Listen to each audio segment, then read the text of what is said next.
Hello everyone, welcome to my video. This one's going to be about your field of invention. Basically for this part, it's not going to take you longer than 15 minutes. Basically all you have to do is write two statements.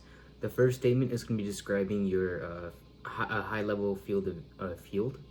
So say your product is a water filter. Your first statement is going to be something like the presented invention is related to drinking water and purifying the water. And so basically it's really short. Your first statement shouldn't be too long, and the second statement should be going more in depth into what you were saying.